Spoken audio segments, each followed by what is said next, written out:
Okay, good morning. So we are doing Augustine today. And even though Augustine is not as famous as some other thinkers we've looked at this semester, he's actually very important because he's actually the intellectual architect of the Catholic Church. And in this world, the Catholic Church is the largest organization. It has 1.5 billion members, and it's been around for almost 2,000 years. So, and Augustine really is the individual who conceptualized the idea of the Catholic Church. So, for us to understand what the Catholic Church is and why it's endured for so long, I want to introduce a new idea to you called the end of history. This is a concept that was introduced by an American State Department official named Francis Fukuyama at the end of the Cold War, when the Berlin Wall fell. And his argument is that history has been a struggle of ideology. We've had paganism, we've had communism, we've had socialism, we've had democracy.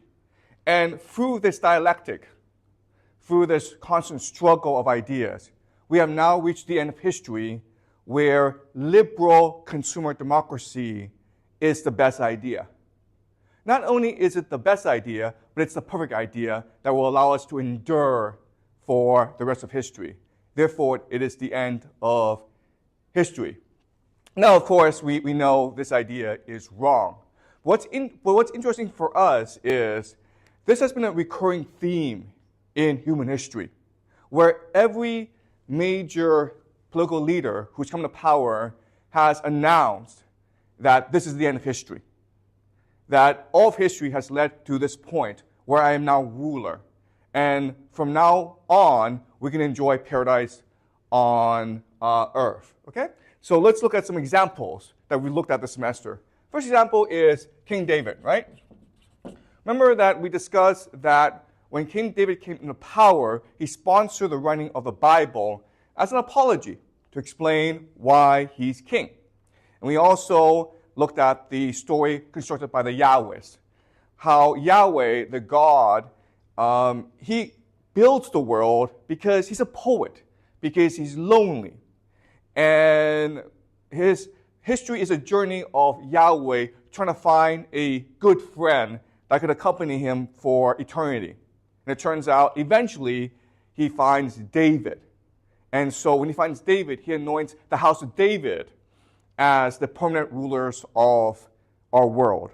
Okay, so that's the Bible. But then you have Augustus, who sponsored the writing of the Aeneid.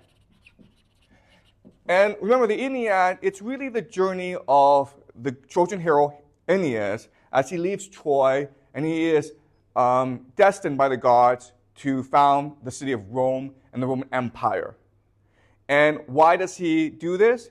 Because eventually, Rome will become the greatest empire on earth, with Augustus as the first emperor. And so that's the end of history. Once the Roman Empire is constructed, then peace, eternal peace, is now on earth. Okay? And then you had Constantine, who was emperor after he fought a brutal civil war to reunite the Roman Empire. And once he rebuilt the Roman Empire, he converted to Christianity, and he organized in 325 the Council of Nicaea, where they agreed to introduce the idea of the Godhead. Remember we discussed last class how the idea of the Godhead, it marks a major intellectual revolution in human history. It's the beginning of monotheism.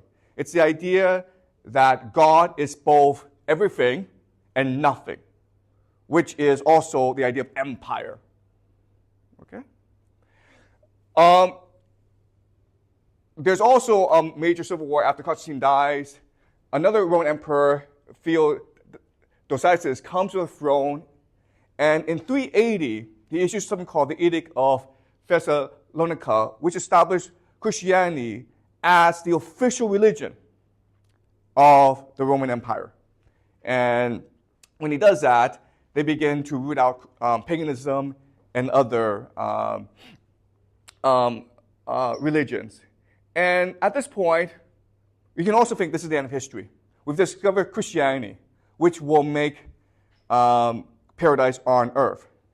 The problem, though, of course, is that in 410, Rome is sacked. And this is a problem. This creates something called a crisis of faith. Why? Because a lot of people believe that Rome was sacked by the barbarians, by the Visigoths, precisely because Rome converted to Christianity. Before, Rome was a pagan society. And they believed that by converting to Christianity, two things happened. The first thing happened was the old gods, Jupiter and the others, became furious at the Romans and were determined to punish the Romans by sending the barbarians, okay? Also, they believed that Christianity, it's a religion of slaves. It teaches us to be merciful and kind and compassionate. But that's not the way the world works, okay? So now you have a crisis of faith. And the very authority of the Catholic Church is challenged. And so at this point, Augustine, who is a bishop of the Catholic Church in Northern Africa, he comes up with this theory that establishes the Catholic Church as beyond the world, okay? So other individuals have introduced the idea of end of history. But what Augustine does is he takes the Catholic Church out of history, okay? Out of history. What does that mean? It means that history is really about mortals battling for power. But the Catholic Church, it is a representative of God on earth. Therefore, it will remove itself from history. You guys can battle it out, but we will always be the representative of God on earth. Okay? And to establish this, he writes a book called City of God. And he talks about two cities. You have Rome, which is the earthly city. It's a city of power and greed and the self. And then you have a city called Jerusalem, which is the spiritual city. It is the city of God, of spirit, of selflessness, of paradise. Okay? And the Catholic Church will always be centered in Jerusalem. And if you follow the Catholic Church, if you're obedient to God, then your spirit can also enter Jerusalem. Otherwise, you'll always be trapped in Rome. Okay?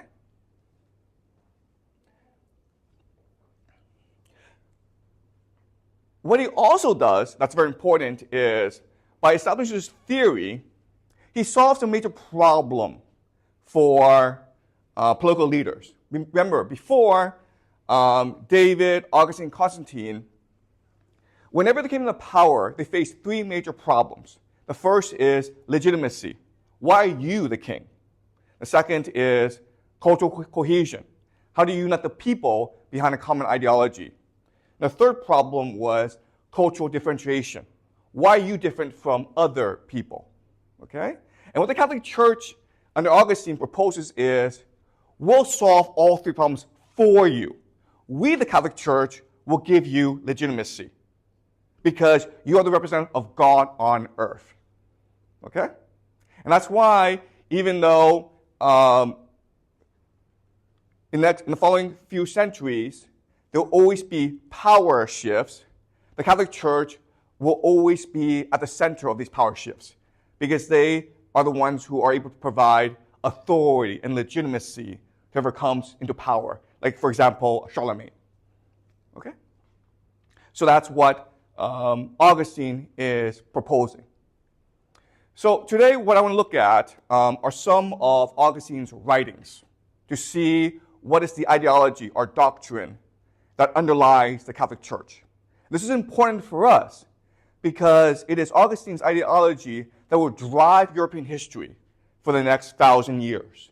In fact, I will make the argument to you today that it is his ideology that will mark the coming of the Dark Ages in Europe. 500 years when society lacked social innovation and you weren't allowed to criticize authority.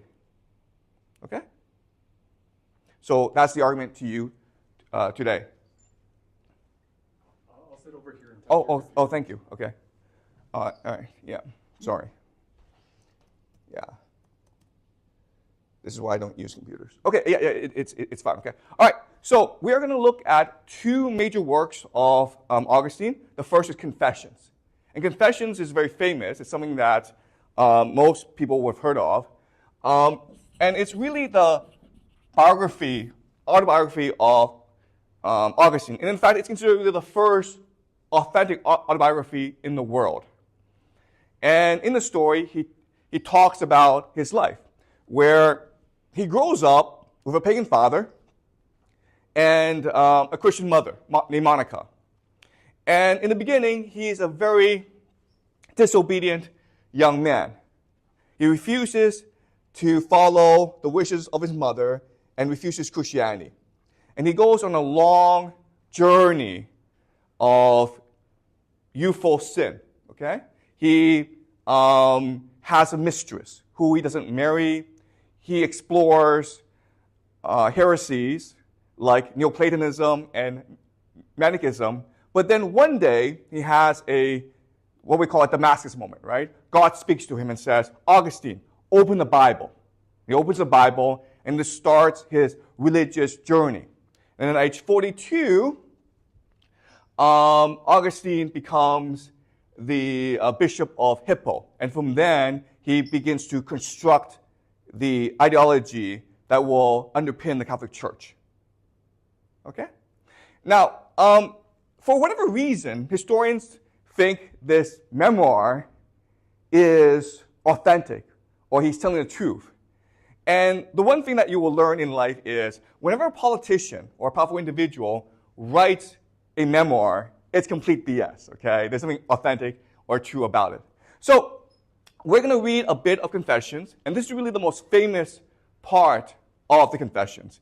It's really Augustine's rewriting of the story of the Garden of Eden, okay? So this is what he says when he's a young man or a young boy. I wanted to carry out an act of theft and did so, driven by no kind of need other than my inner lack of any sense of or feeling for justice. Okay? So one thing that he points out over and over again is we are born in sin, we are of sin, we are evil people. Okay? And that's why the Catholic Church is important. Because only the Catholic Church can steer us into goodness. If left to our own devices, we can only commit sin. And this starts from the womb, okay? We are born in sin. We are born of sin.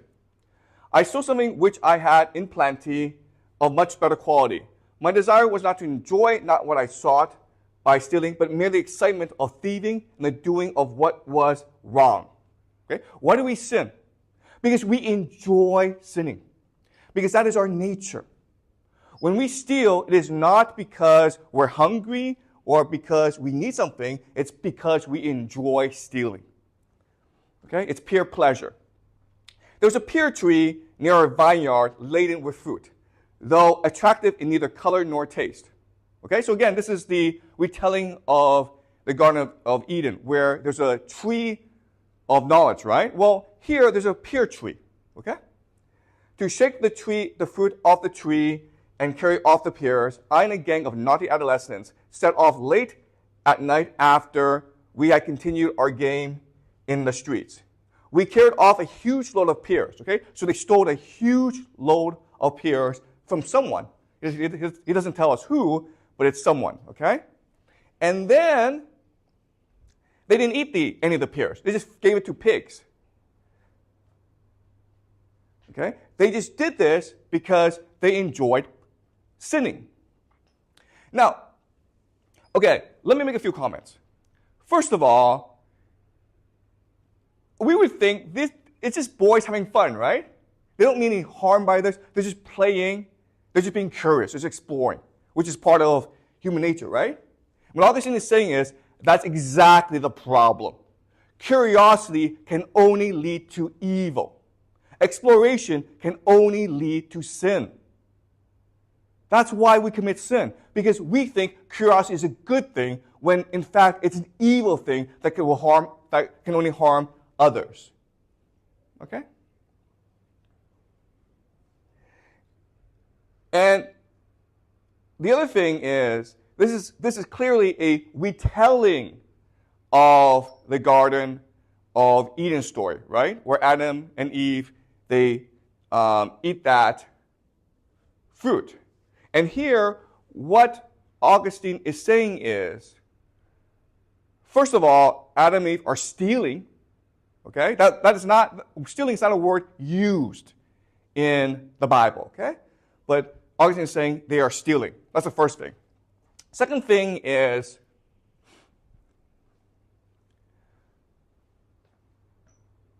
Augustine is saying that the stealing was intentional. They knew what they were doing was wrong, but they did it because it felt good. Okay? So this is a radical reconceptualization of the idea of original sin. Remember, Paul introduced the idea of original sin to us, where why did Jesus have to come to redeem us? Because we disobeyed God in the Garden of Eden. It was a mistake, and Jesus had to pay ransom for that mistake. Okay? That was Paul's argument. What Augustine is saying is something radically different. He's saying that, first of all, we didn't make a mistake. We are the mistake. All right? We are the ones born to sin. Therefore, we will always disobey. And then what else he's saying is this, and this is really important. This happens in about 350, right? This is about 300 years after Jesus sacrificed himself for us. And he's still sinning. So he is negating the sacrifice of Jesus. Just because Jesus sacrificed himself does not mean we've stopped sinning. In fact, we continue to sin.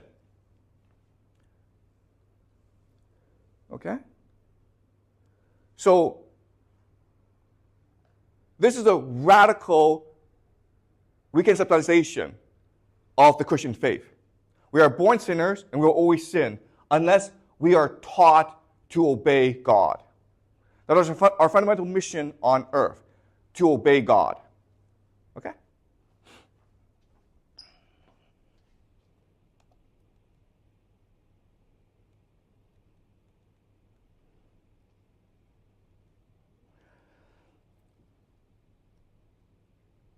Okay, so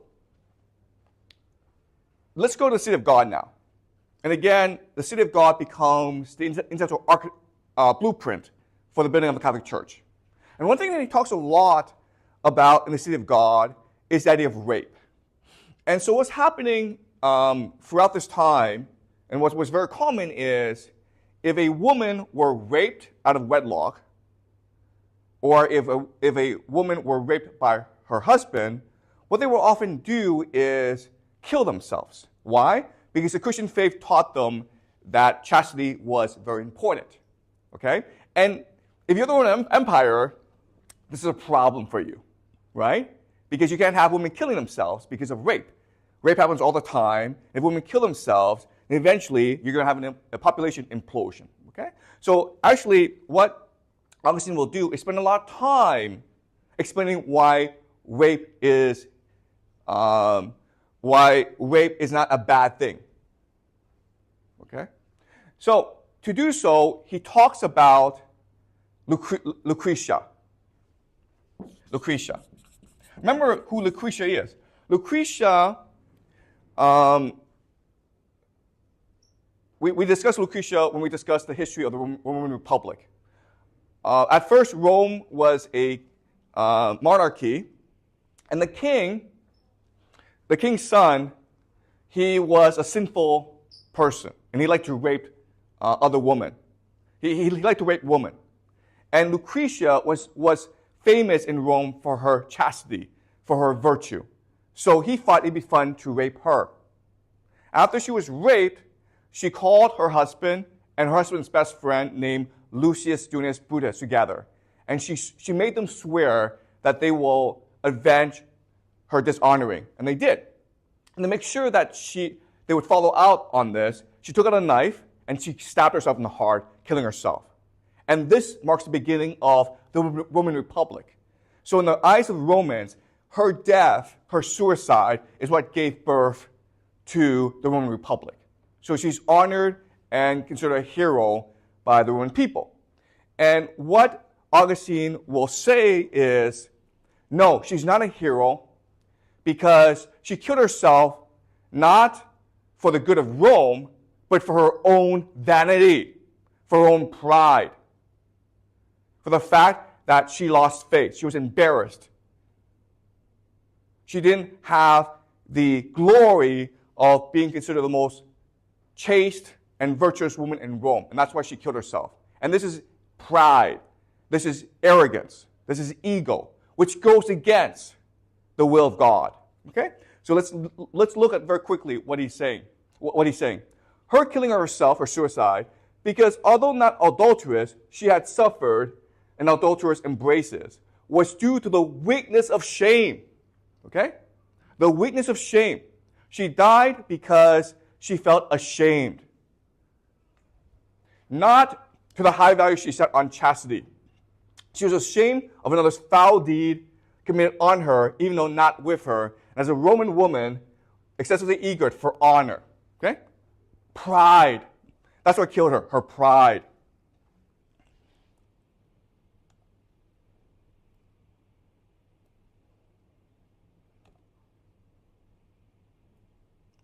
Sorry, let me, I hate computers. Okay.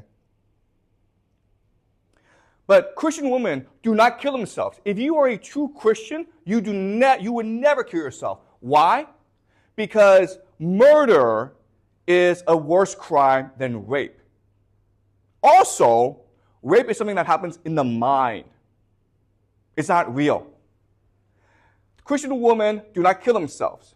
They have the glory of chastity within them, the testimony of their conscience. They have this in the sight of God. If you were raped, but you didn't consent to it, don't worry, because God knows, and so God will forgive. But if you kill yourself, that's committing wrong against God. Okay? So this argument, it's really gaslighting, okay? And he does this a lot in his logic, okay? It's really gaslighting. He's making certain points about the nature of humans, okay? First of all, each and every one of us is God's property. We are not free of ourselves. We are God's property. Therefore, when we kill ourselves, we are offending God, okay? That's the first thing. Second thing that he's saying is, we can do no good because we are burdened by our pride and our sin. If we choose to act, we can only do wrong. Okay? So what he's saying is this. If you are walking in the forest and you see a young boy drowning in the lake, don't jump in the lake to save him. Because one, you might die, and two, everything is controlled by God, therefore everything has an intention. So when you jump and save the boy, you might be interfering in God's plan. Therefore, the only solution to salvation, how do you make yourself good in the eyes of God? Don't do anything. God knows everything. God has a plan. Just obey the will of God. And the will of God means doing nothing. And in fact, doing nothing is the best thing you can do, because if you are born of sin and you're only capable of sin, when you do nothing, you are doing good in the world. Okay? So again, this is gaslighting, but this becomes the doctrine of the Catholic Church. And it begins what we call the Dark Ages, because it forces people, and most people want salvation, most people want to be good in the eyes of God. It forces people to be passive and obedient and unable to question and explore. Okay? So any questions so far before I move on?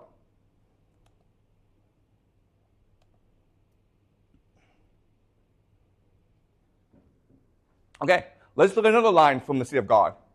Thus, when man lives by the standard of man and not by the standard of God, he is like the devil. All right? Think about this. When you choose to follow your nature, you are like the devil. It is only by negating yourself, it is only by denying yourself, can you be good. All right? If you trust your instincts, if you trust your intuition, if you use your imagination, you are like the devil. Okay? This is exactly what he's saying with this sentence. The other thing that he does is he's very repetitive. So he'll keep on going like this for a very long time. All right? I mean, this is all just repetition. Even an angel should not have lived by the angel standard, but by God's, so as to stand firm in the truth and speak the truth that comes from God's truth, not the lie that derives from his own falsehood. Okay? Even angels must live by God's standard. So only God has the power to choose. We can choose, but we can only do evil. So we should not choose.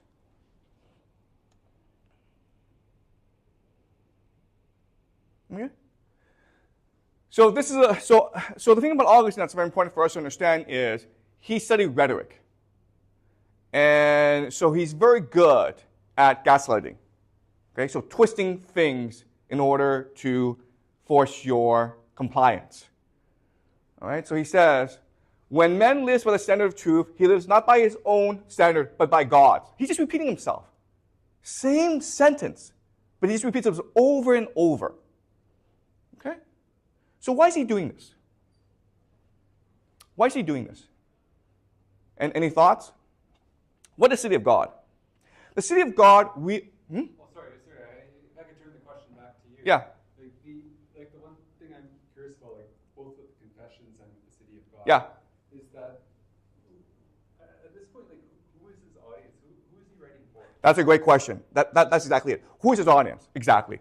His audience is clearly not for us or ordinary people, because at this time, most people don't read and write, right?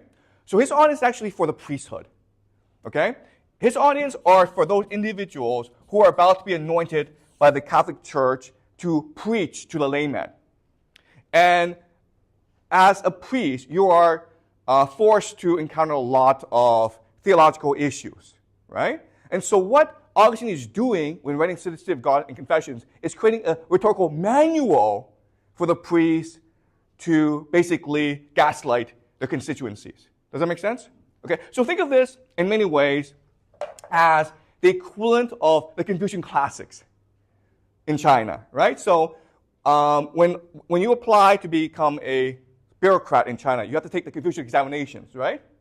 And how do you pass examinations? By memorizing this crap, right?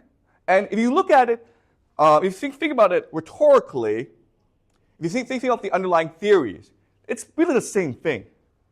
Okay? The emperor is always right. Just do what the emperor wants. Right?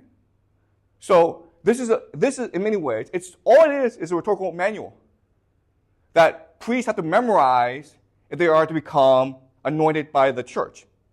Right? And once you memorize this, then whatever problems that you may encounter, you can just recite from this manual. Right? And the main argument is, hey, we're born of sin, therefore you can do no good.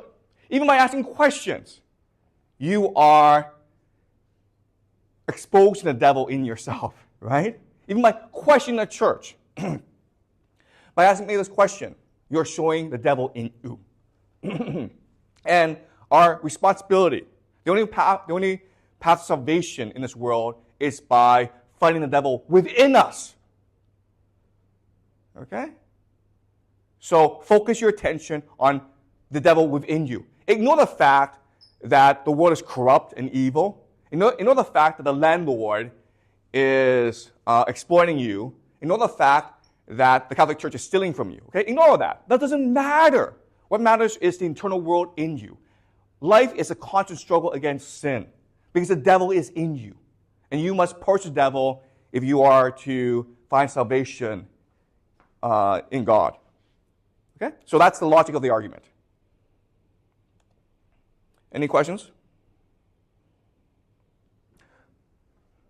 Okay, are we clear about this? Okay, it's not a sophisticated argument, but it's a clever argument that becomes the basis for the dominance of the Catholic Church during the Dark Ages and the Middle Ages.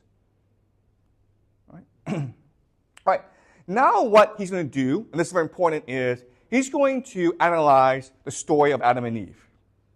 Okay? He's going to explore, why did this happen? Why did Adam and Eve in paradise, why did they disobey God? All right, so let's look at his logic. It was in secret that the first human beings began to be evil. And the result was that they slipped into open disobedience. Okay? What this is saying is, why did they disobey? Because Eve and Adam conspired in secret against God.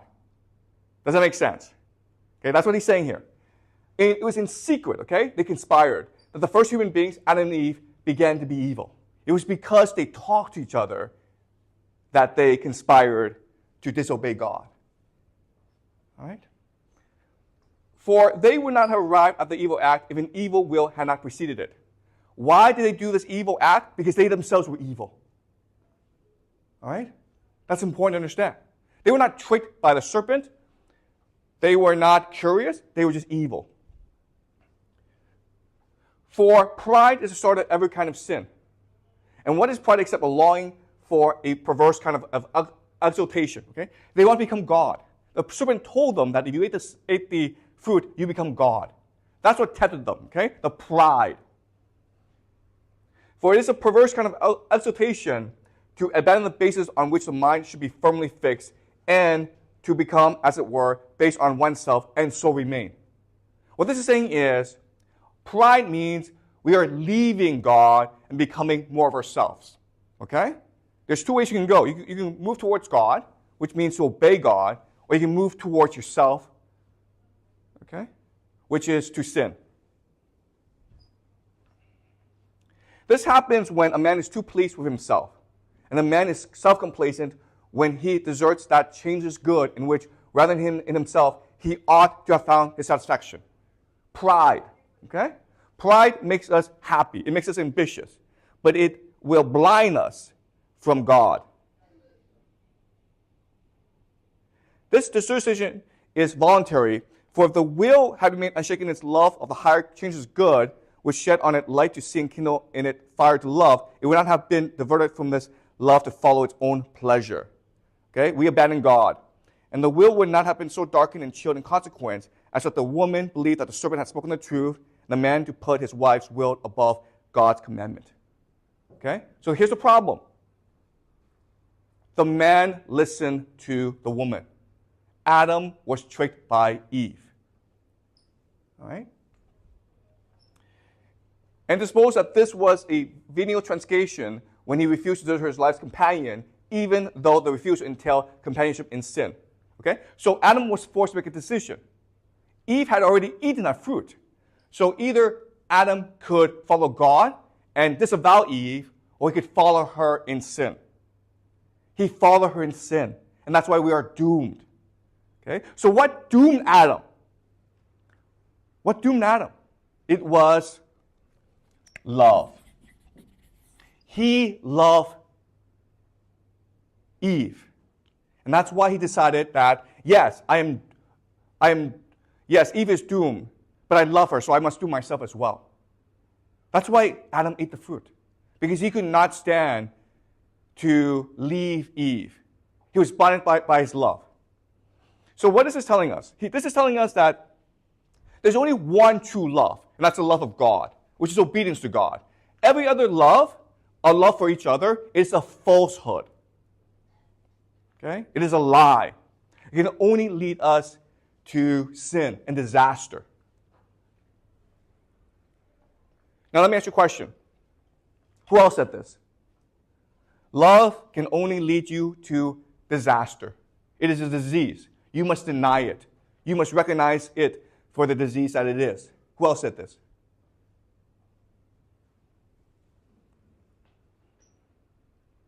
Virgil, right?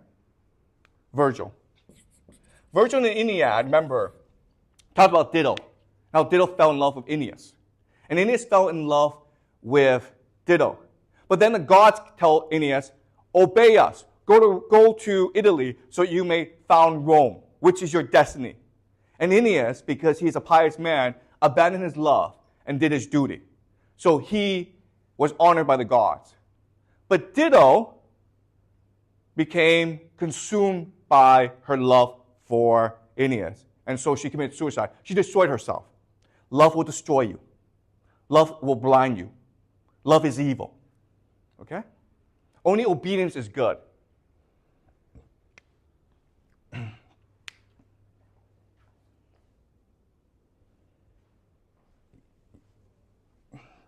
Let's continue. Thus the evil act, the transgression of eating the forbidden fruit, was committed only when those who did it were already evil. That bad fruit could only come from a bad tree. Further, the badness of the tree came about contrary to nature, because without a fault in the will, which is against nature, it certainly could not have happened. Okay? But only in nature could have nothing, could have destroyed it by a fault. Consequently, although the will derives its existence as a nature from its creation by God, its falling away from its true being is due its creation out of nothing. Okay? So this raises a very important question for us. If it is true that we are born of sin, it is also true that God created us, then is that a contradiction? God is perfect. Why would God create a flawed, sinful person? All right? And the answer is this: because God created us out of nothing.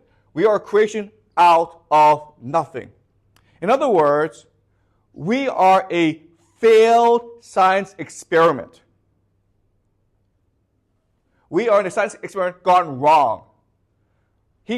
God created Adam out of dust, and he created Eve out of Adam, Adam's rib, basically, right? So he's creating us out of nothing. And this was an experiment. And because we were created out of nothing, we were born of sin. So the only path, the only way forward is for us to embrace God, to become more like God by obeying him, and to deny who we are. Because if we were to become more of who we are, if we listened to ourselves, if we loved, if we thought, if we were curious, if we move into our nothingness. But the more we obey God, the more we move towards enlightenment and salvation. Okay, so that's the logic here.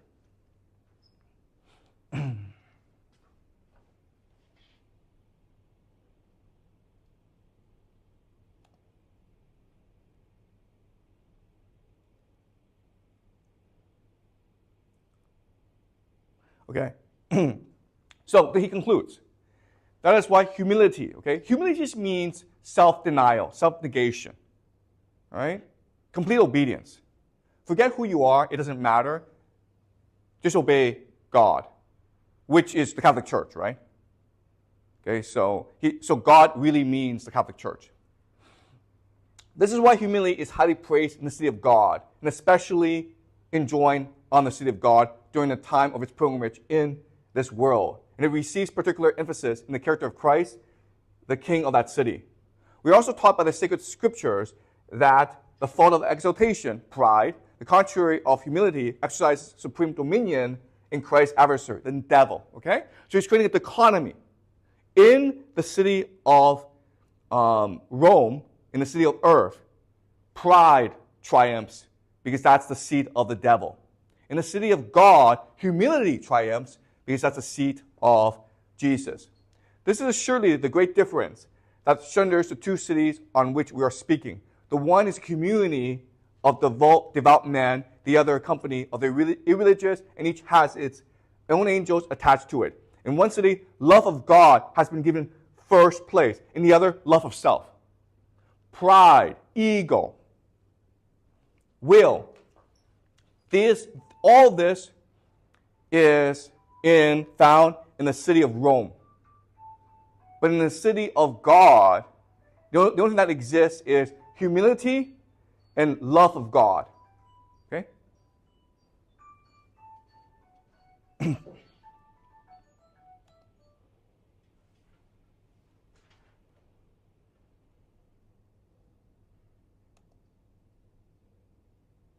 Okay. Any questions so far?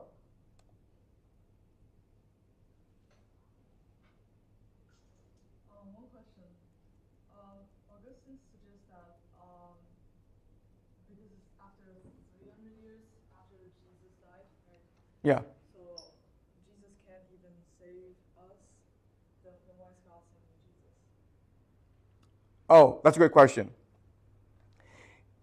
Okay, so Jesus is dead, and Jesus didn't really do anything because we're still born of sin. Right? So why did God send Jesus? And the answer is to awaken us, to show us that there's something wrong, and we must correct ourselves, to lend us, to show us the light. But it is we who must walk towards the light. Okay, does that make sense? All right, so we'll conclude with this passage. And this is towards the end of the city of God, okay? In the heavenly city, then, there will be freedom of will. So this is really curious because for the entire book, he's been talking about how freedom of will is bad because we're born of sin, right? It will be one and the same freedom in all and indivisible in the separate individuals. It will be freed from all evil and filled with all good, enjoying unfailingly the delight of eternal joys, forgetting all offenses, forgetting all punishments. Okay? So what's the logic here? The logic is this. When we are on earth, we are by ourselves. We are separate from God. But when in the city of God, we'll have achieved reunion with God. We will have returned to God. We will be the same as God. God is in us, and we are in God. And therefore, we will be incapable of sin. And at that point, we will have complete freedom of will because our will is the same as God's. Okay? So, I know that it's hard. Life sucks on earth. You're getting exploited by the landlord. You're getting raped by the landlord. You're getting killed by your neighbors. Who knows, okay? Life sucks. But just focus on your internal salvation. Focus on obedience. Because when you do so, you will ascend to Jerusalem. And at that point, you will be one with God. And everything that you suffered on earth will be forgotten. And it will just be endless paradise. You are making a sacrifice so that you may be saved. You are sacrificing yourself so that you may be saved. Okay? And this is a very powerful logic because this becomes the logic of many powerful movements throughout human history, including that of communism. Right? Think about the logic here. Communism. What is communism? Communism is we work really hard today to build a socialist paradise. But once we build the socialist paradise, we have complete freedom of will. We will be one and the same. We will be indivisible from each other. We will have complete freedom to do what we please. We can, as Marx says, we can fish in the afternoon and read in the evening and discuss politics with our friends whenever. Okay? We will achieve paradise. So it's the power of the city of God. Not only does it provide a framework for the Catholic Church to assert dominion over all of Europe, but it becomes the catalyst for revolutionary movements throughout human history, especially communism, but including other movements as well. Okay? All right? So, any questions?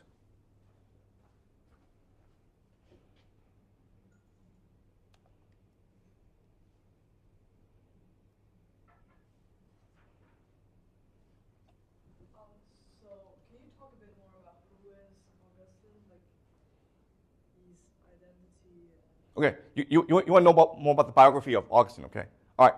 Okay, I'll do so, but this is the very ending of the City of God, okay? So let's look at the ending together, and then I'll discuss the biography of Augustine.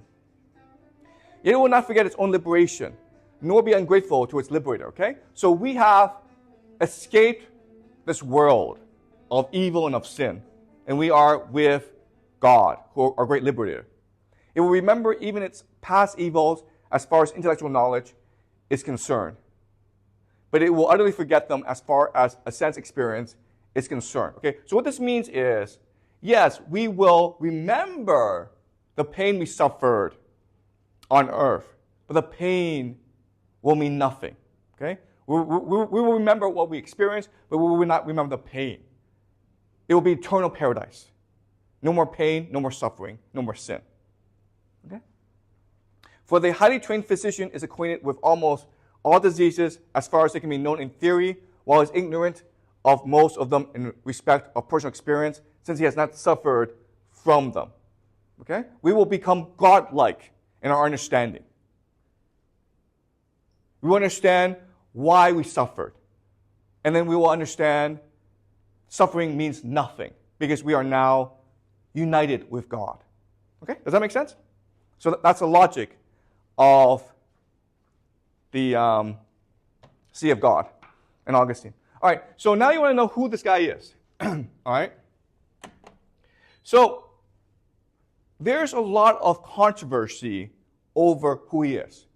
In his biography, and again, remember, if a biography is written by a politician, it's going to be BS, all right? Just so you know. He tells us that he comes from a pretty normal family. His father's a pagan. His mother, Monica, is a devout Christian. And then through his own hard work, he started to study rhetoric in university. He became a professor of rhetoric. And then when he was converted, when he saw the light, when God spoke to him, when he had his Damascus moment, he started to study the Bible rigorously. And then he was spotted by his talent by the church. And at 42, he was appointed to become the bishop of Hippo, okay, which is in northern Africa. And he was in that position until his death. One thing that Augustine is known for is the fact that he's prolific, all right? Prolific. Which meant that he wrote a lot of books. It's possible he wrote hundreds of thousands of pages. And his two most famous are Confessions and the Sea of God. Okay? So, most people, most scholars, take his story for what it is, okay? They believe him. But one thing that you learn in this class is to always be skeptical of power, okay? So if at age 42, he's appointed the head of the church in this region, what does it tell us? It tells us that he comes from an extremely powerful family, right? Because one thing that you learn in this class is the way the Catholic Church grew, the way that Christianity grew, is by marrying itself to power. Christianity had a very strict hierarchy, and that enabled it to be co-opted by the power elite. Okay? So this tells us the fact that he was appointed bishop, that he comes from an extremely powerful family. It's possible his father was a governor, a Roman governor, or it's possible a general, okay? But this is not a typical, normal, middle-class family. It can't be. Okay? Does that make sense? Okay, that's the first thing. Second thing is, he was prolific, which meant he wrote a lot. Now, in our class, there was also another individual who was extremely prolific. Who was that person? Meaning that he wrote a lot, like way too much. This person is Aristotle, right? And the thing that we said about Aristotle is he was a censor, a propagandist for the Macedonian Empire. Okay? He was trying to justify the supremacy of Greek civilization. And so when he wrote, he probably didn't write anything by himself, but he had like a team of students around him who wrote everything for him. So you can surmise something similar to Augustine. As bishop, he had hundreds of scribes, hundreds of priests, who basically took his theories and turned them into books. And that's how he was able to be so prolific. So think of him as a professor, basically, right? A university professor, a science professor, who's in charge of a lab. He doesn't actually do his own work. He has assistants for that, but he's the one directing the research and the writing. Okay? You can also see him as a propagandist. Does that make sense? All right? But he's clearly a genius. Okay? There's no denying he is a genius. Okay? Any more questions?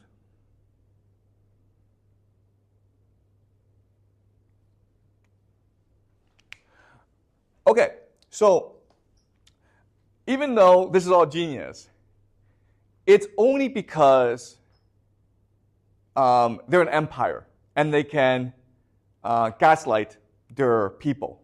Okay? So the logic is basically like this. The logic is, I push you down, and you turn around and says, hey, why did you push me down? And I say to you, I didn't push you down, you slipped. There's a difference. All right? And I can do that because I'm powerful and you're not. So this is really the logic of empire. All right? Augustine is really using the logic of empire. And he's trying to force people to be obedient, right? Because obedience leads to salvation. Hey, you can disobey me, you can fool around, but this means you'll burn in hell for all of eternity. Do you really want to take that chance? Most people don't, okay? So most people at this time choose to become passive in order to avoid sin. And this will mark the beginning of the Dark Ages in Europe. Okay? But there are many people who choose to rebel. There are many who believe that exploration, curiosity, intuition, imagination is fundamental to being human. If you refuse to let me be human, then I will go somewhere else. So where do they go? Well, they go east, okay? They go east to two places. The first is the Sasanian Persian Empire. But another place they'll go that's very interesting is Arabia. Why do they go to Arabia? Because Arabia is basically like a lawless desert. There's no real authority in the desert. And there are lots of Jewish people and Christians who escaped Arabia in order to practice their faith. One thing that you learn in class, and that you will learn in this class, or that you have learned in this class, is that people take their faith very seriously. I'd rather die than not practice my faith. Okay, so all these people are going to the desert in order to practice their faith. Why is this important? Because from Arabia will come a new religious movement called Islam. All right, so these are the people who will give birth to a revolutionary new religion called Islam that will challenge the authority of the Catholic Church and of Augustine. Okay? And this is what we will discuss next class.